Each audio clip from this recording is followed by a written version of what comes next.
Hello, welcome to Non-Dual Christianity. In this video, we'll be exploring the topic of death. What I'm going to do is give my own translation of some of the biblical concepts around death into the non-dual framework. So, observation 1. Physical death has always been a part of creation. Or, in non-dual language, form arising and then dissolving, death, dissolving back into being, pure potential, is a natural part of creation. And I believe this is actually what the serpent was referring to in Genesis when he tells Adam and Eve that they will not die if they eat the fruit. Second, the sin of Adam and Eve created what I'll call spiritual death. Now, this is not some kind of an actual change within them or an actual death of their spirit, but a way to refer to this felt sense of separation that we've been talking about in the other videos of sin and the fall and sin. So it's a confusion about true identity and mistakenly believing that they were somehow separate from the divine nature itself. In this confusion, then, it created spiritual death or a felt sense of separation. And I believe that this is what God was talking about when he said, when you eat the fruit, on the day you eat it, you will surely die. Now, physical death and spiritual death, especially in the Old Testament mindset, they're not two completely distinct things. There's a lot of overlap, but it's helped me to think about them as kind of two layers. So the serpent was talking about physical death, God's talking about spiritual death. And then, as we have said, in Romans 5:12, it talks about when they sinned, then death, this spiritual death, came into the world. And this sin, confusion, pointing in the wrong direction, shooting at the wrong target, creates suffering.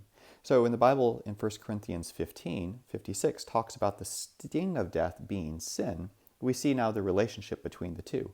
So this spiritual death or sense of separation came because of sin, but then the confusion and the suffering from that confusion is then the real sting of death. Meaning, physical death is natural, part of creation, but the felt sense of separation, the spiritual death, has this suffering component to it. Fourth, new life, this overcoming of this state of death, has to come from the divine nature itself. It has to come from grace, because the felt sense of separation, that ego personality, the misidentification, the reason it exists is because it assumes it's separate in the first place. So it cannot overcome the separation. It cannot get to God, so to speak, because it exists based on a lie in the first place. So therefore, new life must come from the divine nature, from grace itself.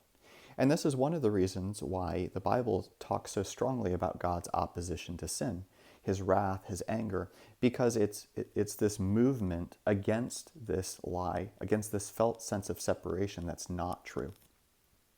So fifth, and this is really the core of the biblical message about resurrection, new life is there, and death is not the end of the story.